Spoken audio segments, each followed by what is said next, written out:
Greetings, Dragon Ball fans, and welcome to part 9 of What If Goku Kept His Tail, where Goku kept the fuzzy thing and made some different friends along the way.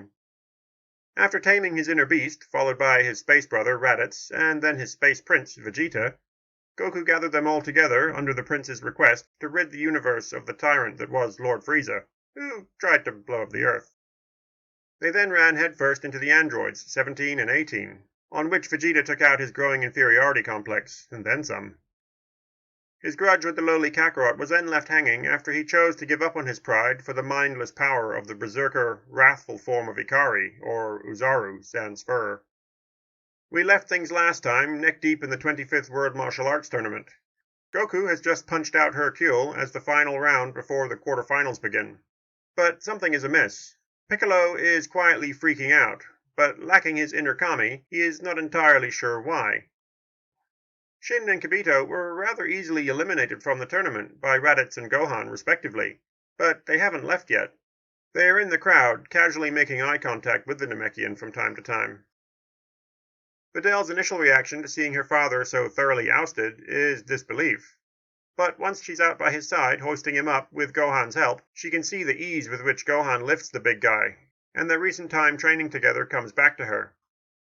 She had never quite equated one to the other before now, but it's plainly obvious. These people, or aliens, or whatever, are on a whole different level. The whole bunch of them must be aliens, whether they're green or have tails or not. When the announcer calls out the next match, neither Gohan nor Videl are overly thrilled with her facing down against the massive Nappa. Videl, because knowing now to look, she had spotted the tail tucked around his waist, and of course everyone had seen what he had done to that poor Spopovich guy. He was looking at a long road to recovery. Gohan is also worried because he knows just how strong Nappa is, or at least was. When Videl sees the way Gohan is looking at Nappa, she knows that there is something else there, so goes to ask. He doesn't know, but he doesn't like it. The guy isn't exactly good after all, and he feels odd. There's a sort of rage about the man that is very unsettling. Gohan would really like her to forfeit, but Videl's not having it. Her dad would never let her live it down if she did. Well, just be careful, okay, Videl? Gohan says, looking strangely, intensely serious, as two other tuck-tailed types step up next to him and stare at Nappa as he almost saunters out into the arena. Brutal is not the word for it, I'm afraid. If you thought Majin Spopovich was a bit mean, well, Nappa? He is sadistic. Fortunately, Videl did have some warning, and being fairly apt at flying, manages to get out of what would surely have been a broken bone. She slips away towards the edge of the arena and is inches from the ground when a hand clamps onto her leg with crushing force, like she has never felt before. As she starts to black out from the pain, she can hear the announcer shouting about something, and feels who she's certain is Gohan passing above her. She comes back around for a moment in someone's arms. Whoever they are, they smell nice. Sometime later, some kind of bitter candy is in her mouth, and she can hear her dad shouting over a nice person telling her to chew it. She wakes up fully to see Gohan and her dad leaning over her, both looking very worried. Gohan's clothes are torn and he's clearly been bleeding a bit, not unlike her dad. He sighs and says that he has to go, as he has a match coming up, but best for her to stay away, as they couldn't really find a reason to disqualify Nappa. After a brief respite while they all sort things out, the next match-up must go ahead, so Gohan and Piccolo both head out to the now somewhat broken arena. Neither of them are in the mood to fight, and they stand there staring at each other for a while before Gohan looks away, towards Videl as she steps out into the spectator stands, and so Piccolo knocks him out of the arena. "You let me win," Piccolo says, looking down at him disapprovingly. "You were trying to let me win too," Gohan says back, eyes now locked on the viciously smiling Nappa. They pass Vegeta and Raditz without a word and take up a spot opposite the prince's ex-bodyguard. Vegeta versus Raditz starts out a rather subdued affair. Neither of them power up much beyond Ikari, and both stay squarely on the somewhat broken ground. Much to Gohan's irritation, Nappa can't help but tut-tut their obvious lack of effort. When they have themselves locked together in a grapple, after struggling for a while, Vegeta's serene exterior cracks with a smile. His hair is just suddenly golden, with not a trace of effort, and Raditz is caught completely off guard, worrying about what comes next. Vegeta then manages to catch a leg and trips the other man up and over the ledge of the arena. They walk back past the smiling Goku and Krillin, and the brothers fist bump, while Vegeta simply smiles at Goku, still not quite reaching his eyes, but now with a solid win under his belt, maybe just a little? As they watch the old friends smile and chat as they take their positions in the arena, Vegeta and Raditz can feel Nappa staring at them, or rather at Vegeta. Krillin vs. Goku itself is as fun as you'd expect. I mean, it's a foregone conclusion really, but Krillin is no slouch. There are energy balls and kamehamehas, and even a bit of arena rearrangement courtesy of a Destructo disc. The little guy really has some great techniques, both old and new. We now enter the semi-finals, and Piccolo is slated to go up against Nappa. He shares a meaningful glance with Gohan, who has made his way out to the stands, to both be away from Nappa and closer to Videl, along with the rest of the Z-Fighters and those close to them. The only obvious absence is Bulma, but Trunks is still there, even after being soundly beaten in the junior division by the older and far better trained Goten. At least he got to see his dad fight that Raditz guy. That was nice. Both Videl and Gohan find themselves acutely aware of each other tensing as Nappa steps out after Piccolo and looks their way with that vicious grin on his face. I'm not sure he was expecting to, but Piccolo starts quite well, using his mostly calm ki to outmaneuver Nappa's massive blows. The guy is seriously roided up, and despite his blonde eyebrows and fuzzy belt, he is matching up quite well against the green guy, as they both take chunks out of each other. No, not literal chunks, not that Piccolo would care, but like conceptually, you know? After Nappa picks himself up from a mini crater, he brushes himself off and smiles over at Piccolo. Piccolo takes a step back as a wave of rage and hatred wash over the man, and small arcs of lightning start flickering around him. With a savage blow, Nappa takes a literal chunk out of the slugman, his arm torn clean off, and then, still clutching that arm, he beats him down with it. Nappa's attempt to stab Piccolo in the chest with his own arm is ruined by Piccolo's fresh arm pushing off the ground, rolling him out of the way. The severed arm is left standing there, sticking out of the ground where Piccolo had been, and the light grenade strikes home. The smoke clears to reveal Nappa, still up, but looking a bit worse for wear. His clothes and hat are shreds, and he's pretty scuffed up, but he's not really hurt, and the mouth beam of a reply is almost too much for Piccolo to deflect. Good thing he did, though, because, spectators. The deflection does have an unfortunate side effect, however. Piccolo is out of the arena, on the ground, and has lost. As the scraped and bruised, but oddly cheerful Nappa passes Vegeta and Goku, he glares down at the prince for a moment, opens his mouth to speak, stops, and then, after seemingly coming to some sort of decision, "Hey Vegeta, if you want some help with Kakarot, say the word." Vegeta stops to look up at the big guy, and finally has a really good sense of the man. Raditz was right. There's something very different about him. He seems all twisted up, and so very, very angry. "Why would I need your help, Nappa?" the prince says coldly, those decades of condescending banter being hard to overcome. Just a friendly offer, Vegeta," Nappa says through gritted teeth. He's a tricky one, isn't he?" Vegeta just stares up at him, then notices Goku looking back at them from the arena proper. He turns away and starts walking off, leaving Nappa to his own issues.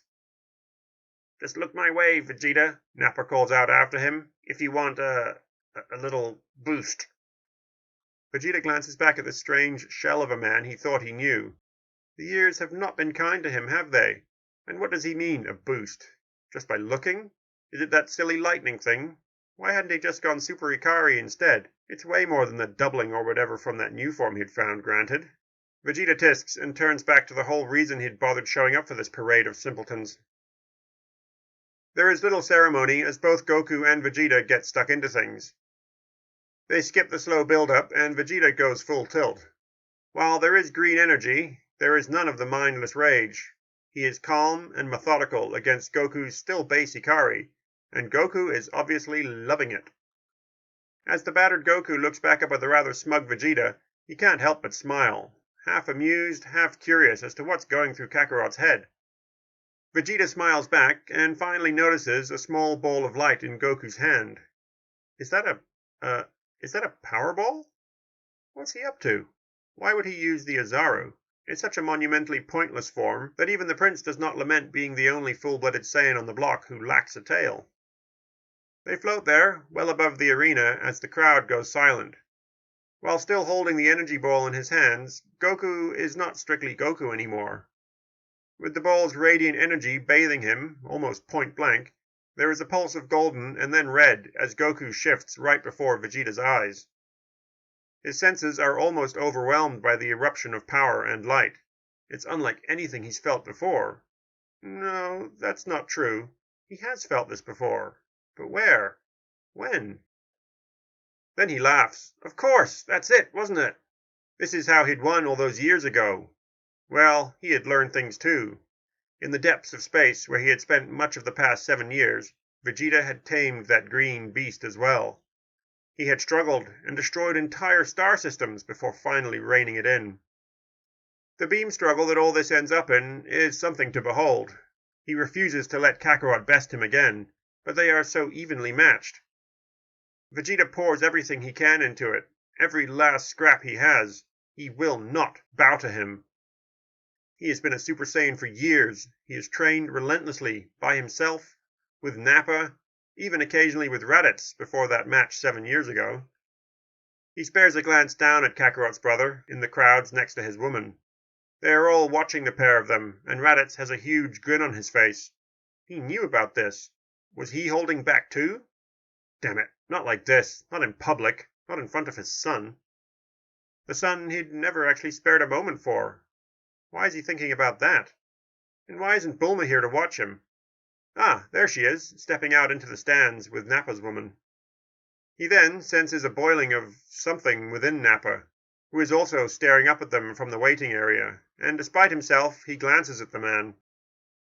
Nappa is grinning that same vicious grin, but when he sees Vegeta looking at him, his sneer falters for a moment. Suddenly, Vegeta feels his mind slipping through his fingers, but it catches on something. Or rather, something catches it.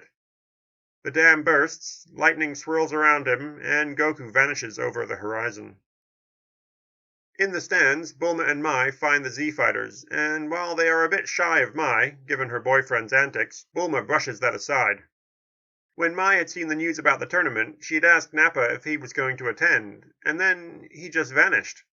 She had searched all their favorite spots, even some of Nappa's training areas, and there was no trace of the man. Then months later, Pilaf had called her, excited to see the footage of Nappa utterly wrecking first Spopovich, and then that poor girl. Pilaf was less concerned about that, but Mai could see nothing of the man she knew. Sure, he can be callous, but she'd never seen him be so needlessly cruel. And that funny mark on his forehead makes no sense. His body is his. It's the one thing that's always been his. It's his temple. He would never ruin it with a tattoo. Piccolo clears his throat and nods towards the two very conspicuous eavesdroppers. Shin and Kibito step in and proceed to blow everyone's minds. They are searching for an evil wizard, and that symbol, that funny-looking M that you can just make out under the scratch marks on Nappa's forehead, is the symbol of the wizard's dominance over someone. I'm sorry, but that Nappa fellow is not the man he was. He is under Babidi's control. But Shin is worried. They had thought he would attack Gohan, or one of the other clearly very powerful fighters. But the guy had just stood there, grinning, then scowling, then grinning again, at seemingly random intervals. They had wanted to follow him to the wizard's ship, but so far he's done nothing. Nothing, Gohan says, angrily. Those weren't matches. They were a massacre. Shin nods and says that was tragic, but that's not his primary concern. Majin Buu, if released, would, end all life on Earth, and more. A beaten-up man and woman cannot concern him now. Gohan is torn between these 2 points. Logically, this Grand Supreme Kai is correct, if his tale is to be believed. But emotionally, he just can't accept it. Piccolo's hand on his shoulder and that meaningful stare managed to keep him from voicing his distaste for Shin's callousness towards Videl. They are interrupted by the announcer calling out for Nappa and the prince to please step up to the arena. As they watch the two step out, Bulma gasps and grabs Mai's arm as she spots the mark on Vegeta's forehead. Raditz and Gohan immediately notice Vegeta's loss of Ikari, despite him still being in Super Saiyan, and Shin sighs in relief. Ah, it seems Babidi will sacrifice one of them for their energy. Finally, they can find the ship. But Vegeta just stands there, staring at Nappa with gritted teeth, as Nappa in turn steps towards the middle of the arena. The strange ring in the center suddenly shifts, and the core drops away.